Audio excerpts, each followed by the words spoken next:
नमस्ते चिल्ड्रन। कल हमने अब्दुल कलाम इस पाठ से अंतरिक्ष से सवाल, धरती के सवाल और अंतरिक्ष के जवाब इस पाठ को सुना। बच्चों ने कैसे साक्षात्कार के रूप में अब्दुल कलाम से प्रश्न किया। पहला प्रश्न बच्चों ने किया कि इस बढ़ती हुई आबादी को, हमें इस महामारी को रोकना है तो कैसे रोकें। इसका जवाब अब्दुल कलाम जी ने दिया। दूसरा बच्चों का प्रश्न था कि बच्चों के साथ ये बाल मजदूरी कराने की जो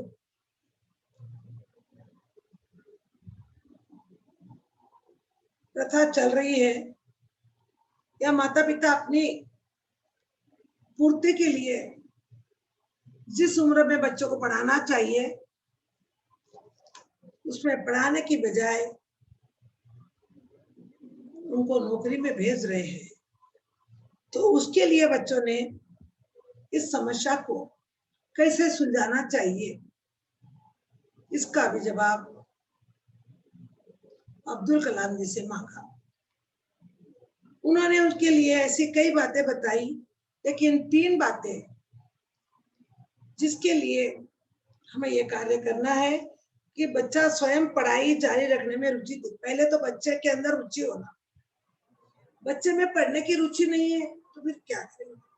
दूसरा, उनके माता पिता शिक्षित हो, वो खुद पढ़े लिखे नहीं है तो उनको भी पढ़ाने का कोई उद्देश्य मालूम नहीं है, पढ़ाने का अर्थ वो समझते नहीं है। और तीसरा था मालिक, गरीब बच्चों को काम लेने वाले मालिकों में आत्मनियंत्रण की प्रवृत्ति का विकास कर।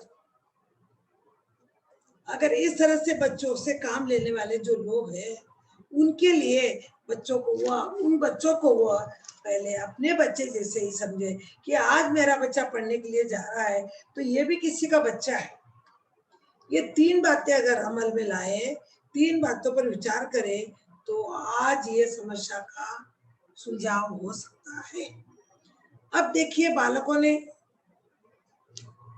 कंटिन्यू साक्षात्कार का पाठ था, ये पहले बता चुकी थी मैं आपको। तीसरा प्रश्न खड़ा हुआ, वर्तमान में भ्रष्टाचार सार्वजनिक जीवन में लगभग सभी स्तरों पर व्याप्त है। छात्र समुदाय सन 2020 तक भारत को भ्रष्टाचार से मुक्त कराने के लिए क्या क्या कर सकता है। यानी इतनी भ्रष्टाचारता फैली हुई है, वर्तमान स्थिति ऐसी खराब हो चुकी है, सभी स्तर गिर चुके हैं, चारों ओर ऐसे भ्रष्टाचार का साया लगा हुआ है। तो इनसे मुक्त कराने के लिए 2020 में अब्दुल कलाम तक भारत को भ्रष्टाचार से मुक्त करना है हमको, तो हमें क्या करना चाहिए, ये क्वेश्चन उन बच्चों ने अब्दुल कलाम के सामने रखा। कल ही बताई थी मैंने, जो प्रश्न किसी व्यक्ति को सामने रखकर जो प्रश्न पूछे जाते हैं उसे साक्षात्कार कहते हैं। अब्दुल कलाम सार्वजनिक जीवन में भ्रष्टाचार का उन्मूलन के लिए व्यापक आंदोलन की आवश्यकता है। अवेयरनेस, हमको पहले तो आंदोलन चलाना है, हड़तालें चलानी है, कुछ काम करना है, नारे उठाने हैं, आवश्यकता है। ये आंदोलन अपने घर और विद्यालय से ही आरंभ करना होगा। पहले तो हमको अपना घर ऐसा बनाना चाहिए कि हमारे घर में ऐसी कोई भ्रष्टाचार ना हो, और दूसरा कि हमें किस प्रकार से अपने ही पाठशाला से और अपने घर से इसको शुरुआत करना चाहिए। जब हम खुद ही करेंगे तो दूसरे अपने आप ही क्या हो जाएंगे, सही हो जाएंगे। भ्रष्टाचार का उन्मूलन में मेरी दृष्टि में केवल 3 ही तरह के लोग सहायक सिद्ध हो सकते हैं। अगर आपको भ्रष्टाचार को मिटाना है, भ्रष्टाचार को कम करना है, तो अब्दुल कलाम ने कहा कि 3 ही लोग इसमें बहुत हो सकते हैं, और वो 3 लोग इसमें सहायक मददगार बन सकते। पहला माता पिता और तीसरा है प्राथमिक विद्यालय के शिक्षक। पहले भ्रष्टाचार को खत्म करने के लिए उसकी जिम्मेदार है उसकी माता, जिम्मेदार है उसका पिता और जिम्मेदार है उसका शिक्षक। वो अगर अच्छा रहे तो बच्चा कहीं पर भी भ्रष्टाचार के पिनों पर नहीं चलेगा।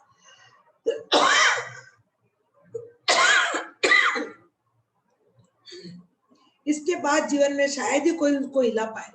अगर ये तीन मजबूत हो गए, जैसे मकान बनाते हैं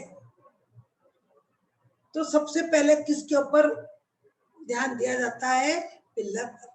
अगर उसका पिल्लर मजबूत है, फाउंडेशन मजबूत है, तो घर किसी हाल पर भी नहीं गिर सकता है।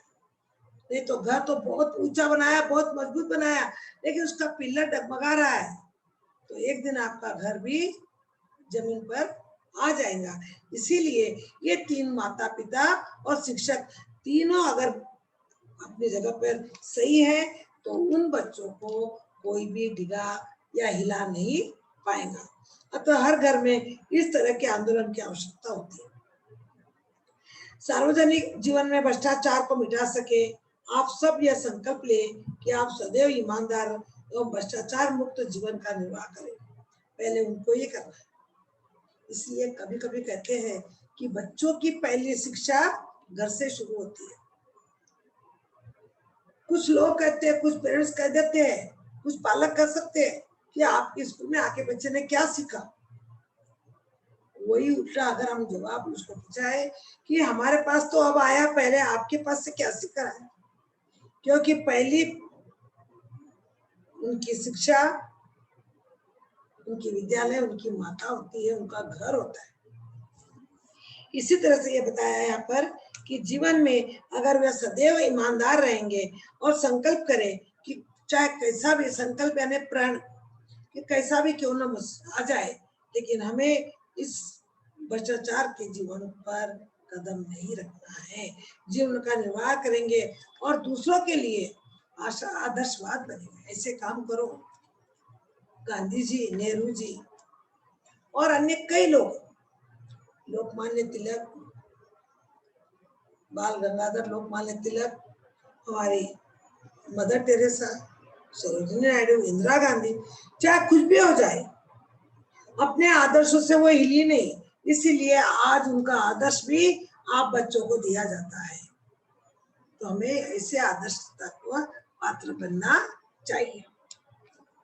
बालक बड़े हमेशा बच्चों को कुछ न कुछ उपदेश देते रहते हैं। कुछ लोग कहते हैं अनुशासित रहना चाहिए, कुछ लोग कहते हैं खूब पढ़ाई करनी चाहिए, तो कुछ लोग कहते हैं ईमानदार बनना चाहिए, कड़ी मेहनत करनी चाहिए आदि। वैसे तो इन बातों का पालन करना महत्वपूर्ण है, किंतु एक छात्र के लिए सबसे महत्वपूर्ण गुण क्या है? आपकी बात सही है। आपने कहा कि माता पिता और शिक्षक, ये उनके अगर ठीक से रहे तो भ्रष्टाचार का उन्मूलन हो सकता है। और ये मैं भी, बच्चे ने भी कहा कि ये हम लोग भी देखते हैं, हमेशा बच्चों को बड़े उपदेश ही देते हैं। आपको ऐसा करना है, डिसिप्लिन से रहना है, ईमानदारी बन के रहना है, कड़ी मेहनत करना है, ये सब बातें बोलते हैं। लेकिन इसका पालन करना महत्वपूर्ण है, किंतु एक छात्र के लिए सबसे महत्वपूर्ण क्या है, इसका समाधान कीजिए। अब्दुल कलाम, एक छात्र के लिए सबसे महत्वपूर्ण है उसकी अपने प्रति ईमानदारी और दूसरों के प्रति आदर का गुण। ये गुण आपको निसंदेह आदर्श नागरिक बनाएंगे। तो आपको क्या करना है? जिन बच्चों ने प्रश्न किया उनके लिए मैं बताता हूँ कि उनका सबसे महत्वपूर्ण गुण कौन सा होना चाहिए कि अपने प्रति ईमानदार, चाहे कुछ भी हो जाए लेकिन अपने आप को कभी झूठ नहीं बोलना चाहिए, और दूसरों के प्रति आदर।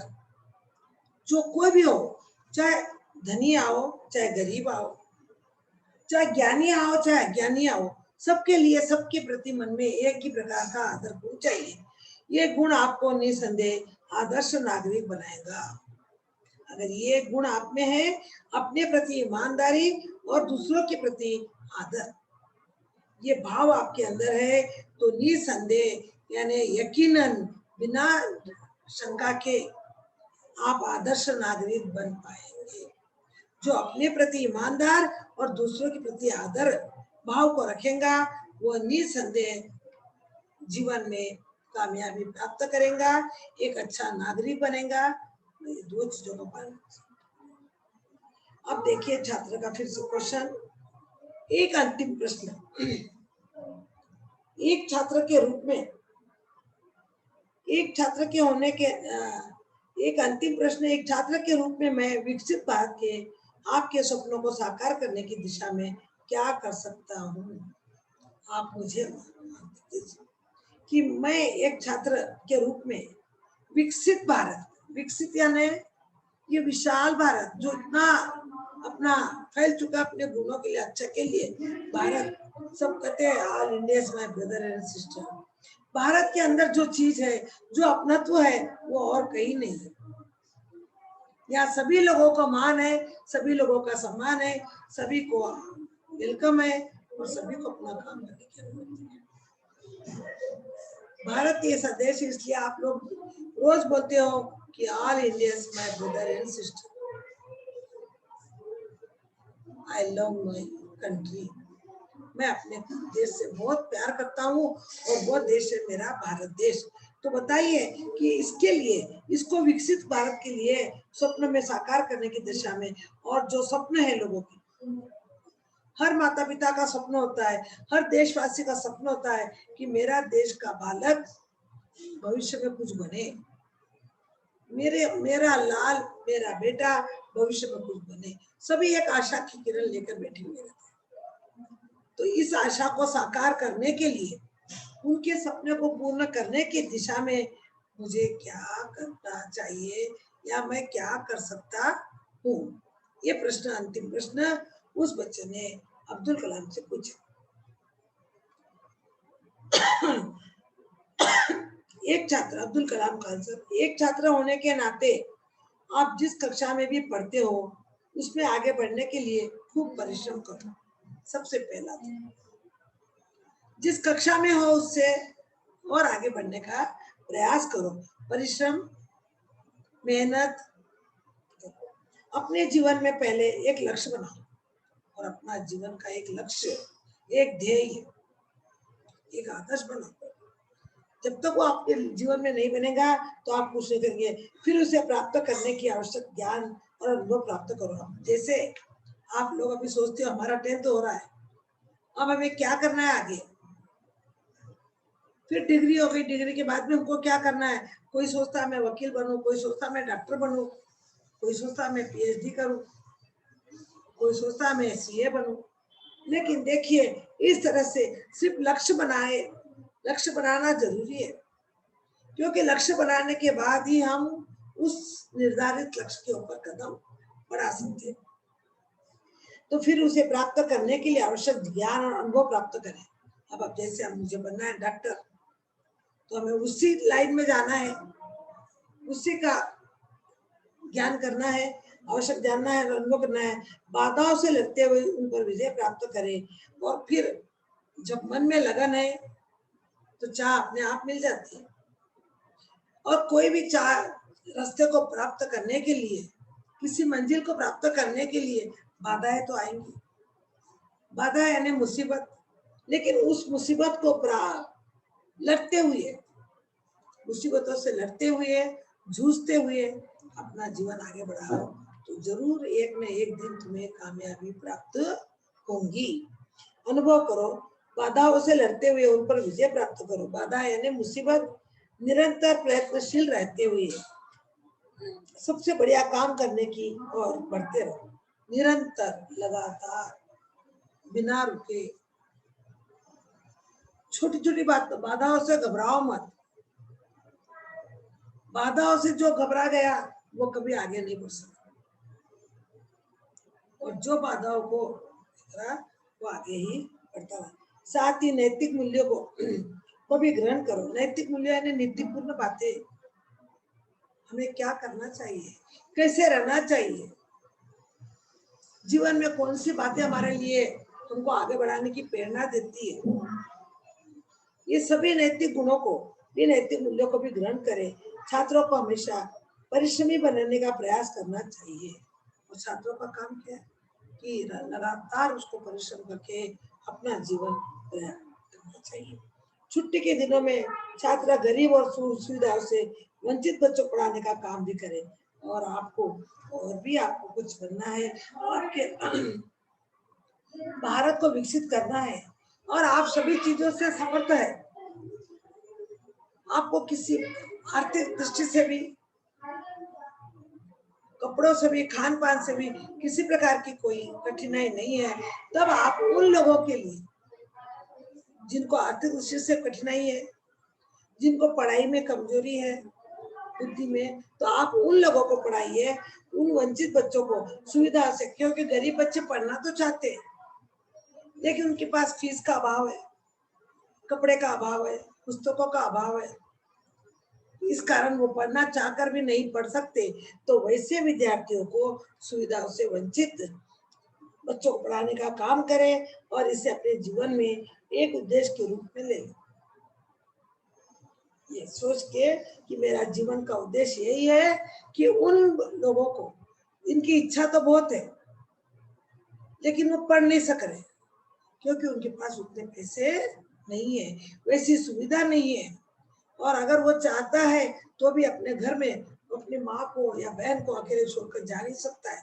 ऐसी कुछ मुसीबतें आ जाती है तो उस समय आप उन बच्चों को पढ़ाने का काम करके अपने जीवन में एक अच्छा सुचारू ढंग से काम करें।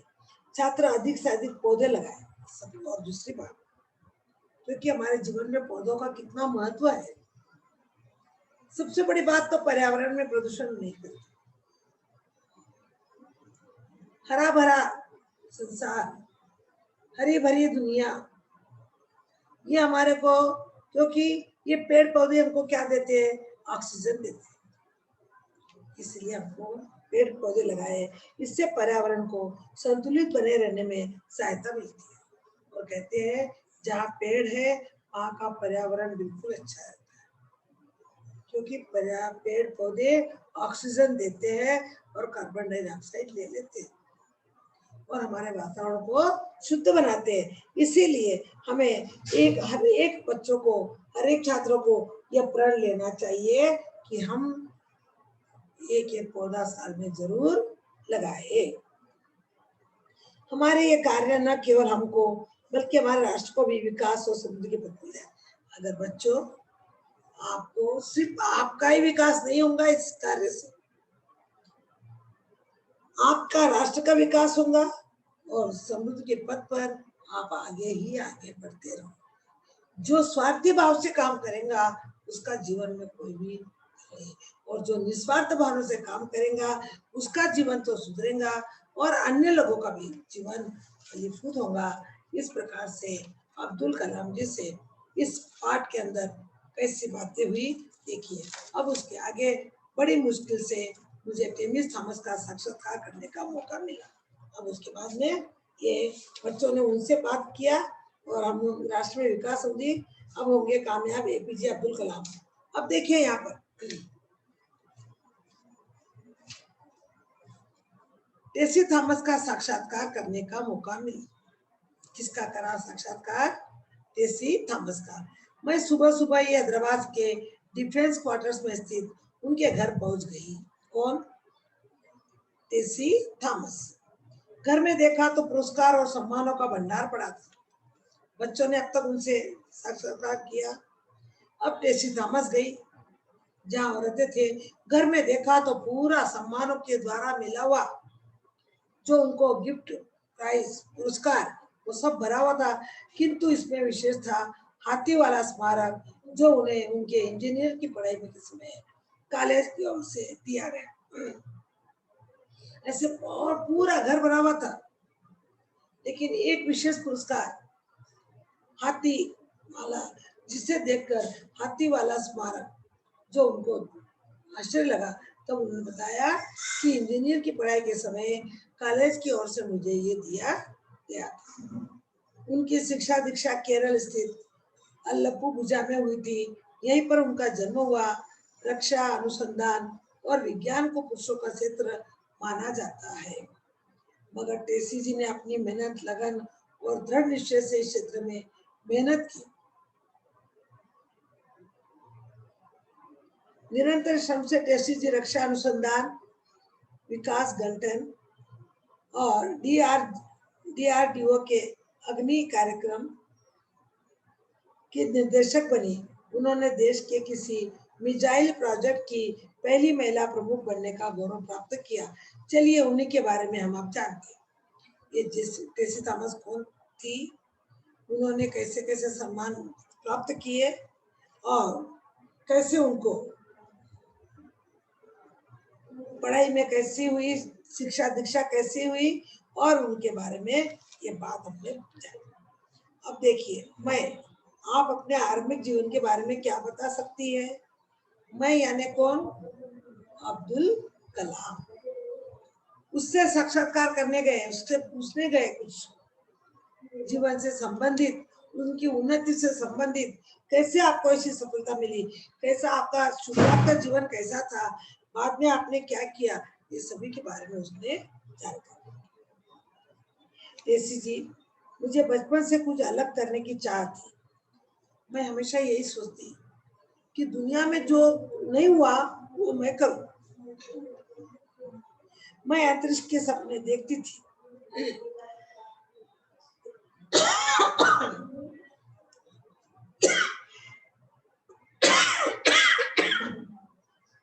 और यही कारण रहा कि मैंने गणित और विज्ञान के विषय को अपने तन मन में बसा लिया। बस मेरा अंतरिक्ष सपना था और उसके लिए मुझे गणित और विज्ञान के विषय पर बहुत गहन अध्ययन करना था और उसी में मैंने अपना तन और मन बसा लिया। उन लोगों के पास धन नहीं होता था, तन और मन से वो अपने कार्य करते थे और इसने भी वही काम किया। इससे मेरी पाठशाला का अल्लपूजा और अध्यापकों को बहुत बड़ा योगदान रहा। उनकी पाठशाला कहाँ थी? अल्लपूजा में हुई थी। तो वहां पर उन्होंने देखा कि वहाँ अध्यापक बहुत बड़े योगदान, तन मन यानी बहुत बड़ा योगदान रहा। पढ़ने वाले बच्चों को अध्यापक भी क्या करते हैं? प्रोत्साहन करते हैं, उसको अधिक चाहते हैं। ये बात रियली सच है कि जो पढ़ता है, मेहनत करता है, पढ़ने में लगन दिखाता है, उसको अध्यापक बहुत चाहता है। और यही टेसी थॉमस के साथ हुआ था और बहुत बड़ा योगदान रहा। अध्यापक योगदान यानी मदद। कोई भी समय में अगर उससे कुछ शंका आई तो अध्यापक के पास जाकर उस शंका का समाधान करती थी। अध्यापकों के सहयोग और सच्ची लगन से सफलता की बुलंदियों को प्राप्त किया जा सकता है। तो इसलिए सबसे पहली बात उसने बताई टेसी थॉमस ने कि सबसे पहले हमें किसका मन जीतना है? अध्यापकों का। अगर अध्यापकों का मन अगर हम लोग जीत लेंगे तो हमारा कोई भी प्रॉब्लम सॉल्व होने में, कोई भी समस्या को सुलझाने में कोई परेशानी नहीं आएंगी। और यही कारण था कि मुझे अध्यापकों का सहयोग इतना अच्छा मिला, तो उसके जरिए सच्ची लगन से सफलता की बुलंदियों को प्राप्त किया जा सकता है। एक तो अध्यापक का सहयोग और दूसरी सच्ची लगन, मन में एक चाह, ये दोनों का अगर मिलन हो जाए तो कितना भी ऊंचा क्यों न हो उस पर हम लोग चढ़कर अपना नाम कामयाब कर सकते हैं, यानी उतनी ऊंचाई पर हम चढ़ सकते। और यही कारण टेसी थॉमस जी ने हम बच्चों को बताया कि हमें अगर कुछ करना है तो अपने विचारों को, अपने मनोभावों को, अपने अध्यापकों को सहयोग लेकर, अपने भाव को ऊंचा रखकर लगन के साथ काम करेंगे तो जरूर हमको कामयाबी प्राप्त होंगी। इस तरह से टेसी थॉमस ने अपनी ऊंचाई पर चढ़ने का संकल्प कैसे किया, किसका किसका योगदान मिला और उन्होंने कौन से विषय का गहन अध्ययन किया, ये सभी बातों को ध्यान में रखते हुए हमें अपने इस पाठ पर चलना है। कल आगे का पाठ आपको आने वाले क्लास में पूरा कर दिया जाएगा। इस तरह से आपका ये इन्हें पढ़ने के इसमें पठित पाठ में आपका ये लेसन है। उसके बाद में आपको अनोखा उपाय, और अनोखा उपाय के बाद में आपका ये सिलेबस पूरा हो जाएगा। इसके बाद में आप लोगों को एक बार वापस से पुनरावृत्ति अभ्यास के जरिए ग्रामर में निबंध के बारे में थोड़े पॉइंट्स, पत्र लेखन के कुछ पॉइंट्स, एक आपको पता है फिर भी एक बार आपको मैं बता दूंगी कि आप किस, जैसे आपके मैथ्स गणित के अंदर एक फार्मूला होता है, उस फार्मूला के जरिए आप गणित को पूरा कर सकते हो, उसी तरह से ये निबंध और पत्र लेखन में भी उन पॉइंटों को अगर माइंड में रखे तो उसके द्वारा उसको ले लेकर आप उसका एक्सप्लेन कर दिए तो आपका पत्र या आपका निबंध कैसे पूरा हो जा सकता है, और सुंदर सा लिखावट में भी सुंदरता आ जाती है और समझने वाले को बहुत आसानी से समझ जाता है। इसी पाठ के माध्यम से आपको आज मैं पाठ समाप्त करती हूँ। अगला पाठ और इस पाठ का अंतिम अनुच्छेद कल हम बताकर आपको पूर्ण करेंगे। धन्यवाद।